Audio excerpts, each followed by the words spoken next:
Welcome to Biography with Plutarch, where we delve into the lives of extraordinary individuals seeking to understand the intricacies of human character and the timeless lessons that can be gleaned from their experiences. Today, we embark on a fascinating journey through the life of Jonathan Winters, a comedic genius whose improvisational skills and boundless creativity left an indelible mark on the world of entertainment.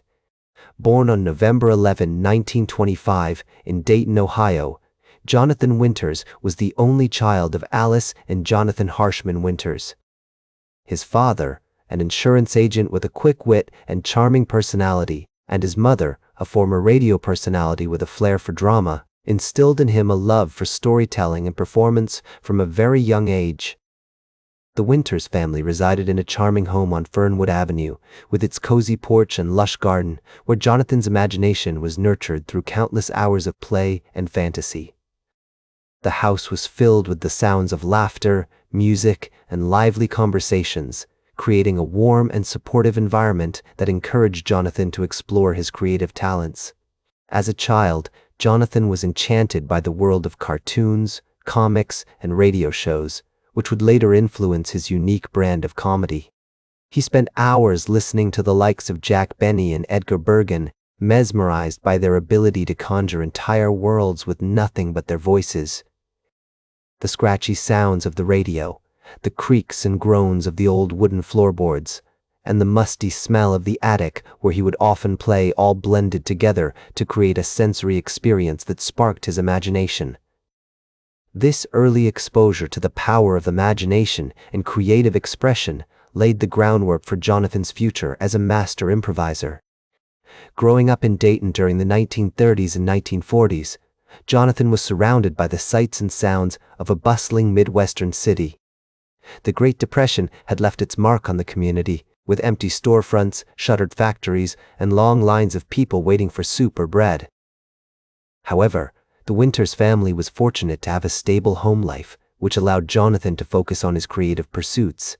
He attended Patterson Career School, where he developed a passion for art and drawing, skills that would later serve him well in his career as a comedian and actor. His teachers, Mrs. Johnson and Mr. Thompson, encouraged his artistic talents, providing him with extra paper, pencils, and guidance to help him hone his craft. Jonathan's childhood was also marked by a deep love for the outdoors, particularly the nearby woods and creeks where he would spend hours exploring and daydreaming. The rustling of leaves, the chirping of birds, and the gentle babbling of brooks all combined to create a sense of wonder and awe that inspired his creativity.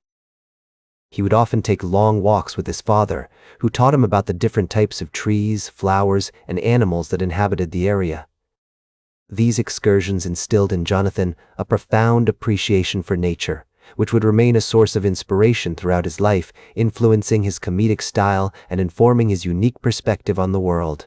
As Jonathan entered his teenage years, he began to explore his creative talents more seriously, joining the school's drama club and participating in local theater productions. His parents, recognizing their son's gifts, encouraged him to pursue his passions, even if it meant taking an unconventional path. This support would prove invaluable as Jonathan navigated the challenges of his early career, ultimately leading him to become one of the most beloved and respected comedians of his generation. His mother, in particular, played a significant role in nurturing his creative spirit, often taking him to see vaudeville shows and encouraging him to perform in front of family and friends. The early years of Jonathan Winters' life were a time of discovery and exploration, marked by a growing awareness of his creative potential and a deepening understanding of the world around him. The historical context of his early years, including the social and cultural norms of the time, played a significant role in shaping Jonathan's worldview and influencing his development as a comedian and artist. In the midst of World War II, Jonathan's family, like many others, was deeply affected by the war effort. His father's work as an insurance agent took on a new level of importance as families sought to secure their financial futures in uncertain times. The Winters household was filled with discussions about the war, its impact on the community, and the role that individuals could play in supporting the troops. Jonathan's mother would often listen to the radio broadcasts, her eyes fixed on the map of Europe as she followed the progress of the war. These conversations instilled in Jonathan a sense of social responsibility and a desire to use his talents to bring joy and comfort to others, values that would remain at the heart of his comedic philosophy throughout his career. As Jonathan Winters entered adulthood, his creative talents continued to flourish like a garden in bloom, leading him to pursue a career in comedy and entertainment. The year was 1946, and the world was still reeling from the aftermath of World War II, but Winters' enthusiasm and energy were palpable as he enrolled in the Dayton Art Institute. It was there that he honed his skills as a cartoonist and artist, spending hours sketching and drawing in the Institute studios, surrounded by like-minded individuals who shared his passion for creativity. However, it was during his time at the Institute that he discovered his true passion for improvisational comedy, often entertaining his classmates with witty remarks and humorous impressions. Winters would frequently take center stage in the school's cafeteria, regaling his fellow students with tales of his childhood adventures and making them laugh with his spot-on impersonations of their professors. These early performances not only helped him develop his comedic timing, but also earned him a reputation as the class clown, a title he wore with pride. After serving in the United States Marine Corps from 1948 to 1950, Jonathan Winters began to make a name for himself in the entertainment industry. He started performing stand-up comedy in local clubs and bars, often driving for hours to reach small towns and cities where he would take the stage and entertain audiences with his unique brand of humor. It was during this time that he developed his signature style, which often featured characters and voices and quickly gained popularity among comedy enthusiasts. In 1952, Winters landed a spot on the popular radio show, The Gary Moore Show, where he became a regular guest, charming listeners with his quick wit and clever impressions. His appearances on the show helped him build a loyal following, and soon he was in high demand, performing at comedy clubs and theaters across the country. As his fame grew, so did his confidence, and Winters began to experiment with new characters and formats, pushing the boundaries of what was possible in the world of comedy. The early 1950s were a pivotal time for Jonathan Winters, as he began to make appearances on various television shows, including The Jack Paar Tonight Show and The Ed Sullivan Show. These performances not only showcased his comedic talents, but also introduced him to a wider audience, cementing his status as one of the leading comedians of his time. Winters' big break came in 1956 when he was cast as a regular on The Jonathan Winters Show, a comedy variety program that aired on NBC and ran for 3 seasons. One notable example of Jonathan Winters' innovative approach to comedy was his creation of the character Maude Frickert, a lovable but cantankerous old lady who became a staple of his act. He would often improvise as Maude, using her character to comment on current events and social issues, and her popularity helped establish Winters as a master of improvisational comedy. Maude's sharp wit and sarcastic remarks resonated with audiences, and she quickly became a fan favorite, inspiring countless impressions and parodies. Throughout the 1960s, Jonathan Winters continued to push the boundaries of comedy, experimenting with new characters and formats. He appeared in several films, including It's a Mad, Mad, Mad, Mad World, 1963, and The Russians Are Coming, The Russians Are Coming, 1966, showcasing his versatility as an actor and comedian.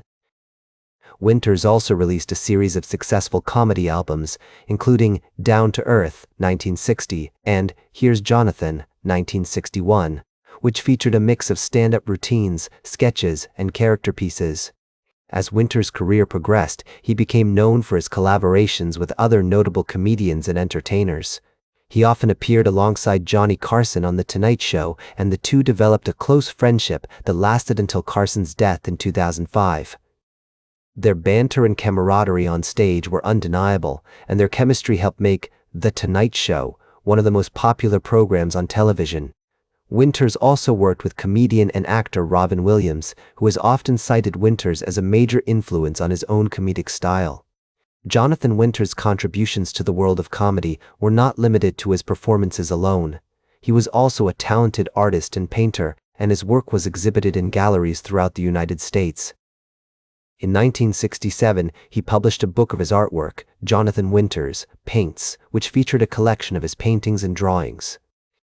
This creative outlet allowed him to express himself in new and innovative ways, and his art often reflected his comedic perspective, featuring humorous characters and satirical commentary.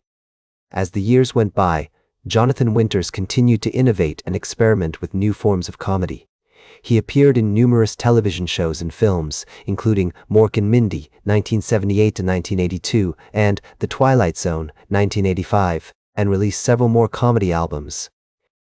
His unique brand of humor, which often featured a mix of wit, satire, and physical comedy, remained popular with audiences, and he became known as one of the most versatile and influential comedians of his generation. In 1981, Jonathan Winters was awarded a star on the Hollywood Walk of Fame, recognizing his contributions to the entertainment industry. As he looked out at the crowd gathered to celebrate his achievement, Winters couldn't help but feel a sense of pride and gratitude, knowing that his passion for comedy had brought joy to countless fans around the world. As Jonathan Winters' career continued to flourish, he remained committed to his craft, always seeking new ways to innovate and push the boundaries of comedy. The 1990s marked a significant period in his life, as he began to focus more on his painting, showcasing his artwork in galleries across the country. His art studio, nestled in his Santa Barbara home, became a sanctuary where he could express himself freely, allowing his imagination to run wild. The walls were adorned with half-finished canvases, paint-splattered easels, and an array of colorful brushes, each one telling a story of its own. As he once said, "I'm not a painter, I'm a comedian who paints," highlighting the seamless blend of his artistic talents. His art, much like his comedy, was a reflection of his unique perspective and wit, often featuring humorous characters and satirical commentary. One of his most notable pieces, The Mad Scientist, showcased a wild-eyed scientist surrounded by beakers, test tubes, and other laboratory equipment, all while riding a unicycle on a tightrope. As he worked on his art, he would often listen to classical music, allowing the melodies to transport him to a world of creativity and inspiration. In his later years, Winters continued to appear in films and television shows, including a notable role in the 2000 comedy film The Adventures of Rocky and Bullwinkle. He played the part of L.G. Hoskins, an eccentric and lovable character who added to the film's humor and charm. The movie's blend of satire and slapstick comedy was a perfect fit for Winters' unique brand of humor. He also released several more comedy albums, including Cranky Calls, 1994, which featured a series of hilarious prank calls that showcased his impressive improvisational skills.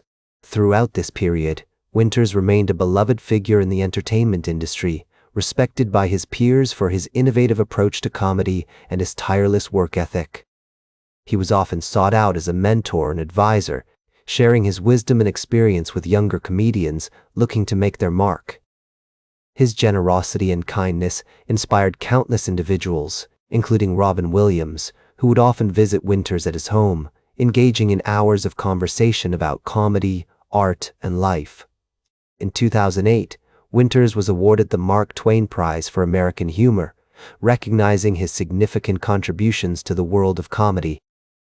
As he accepted the award, Winters reflected on his long career, saying, "I've been lucky enough to make a living doing what I love, and that's a rare thing." His eyes sparkled with gratitude as he looked out at the audience, filled with friends, family, and fellow comedians. Jonathan Winters passed away on April 11, 2013, at the age of 87, leaving behind a legacy as one of the most innovative and influential comedians of his generation. His death was met with an outpouring of tributes from the entertainment industry, with many notable comedians and actors paying homage to his groundbreaking work. As Robin Williams, a longtime friend and admirer, said, "Jonathan Winters was a genius, a master of improvisation, and a true original." Williams's voice cracked with emotion as he remembered his dear friend, recalling the countless hours they spent together, laughing and creating.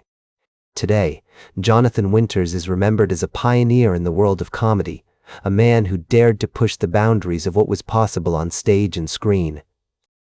His innovative approach to improvisation and his fearless commitment to his craft have inspired generations of comedians, including Williams, Jim Carrey, and Will Ferrell.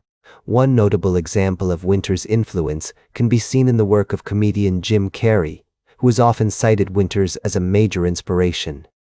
Carrey's rubbery face and impressive impersonations owe a debt to Winters' own mastery of vocal impressions and facial contortions. In fact, Carrey has often spoken about the time he met Winters at a comedy club in Los Angeles, where Winters took him under his wing and offered words of encouragement. This chance encounter had a profound impact on Carrey's career, shaping his approach to comedy and inspiring him to push the boundaries of what was possible. In reflecting on Jonathan Winters' life, it becomes apparent that his true genius lay not only in his comedic talents, but also in his boundless creativity and enthusiasm. He was a true original, a man who embodied the spirit of artistic expression and innovation. His legacy continues to inspire us today, encouraging us to think outside the box, to be bold, and to never stop exploring the possibilities of our own creative potential. That's all for today's biography with Plutarch. Remember to like, share, and subscribe. And until next time, remember that understanding the lives of remarkable individuals helps us better understand ourselves.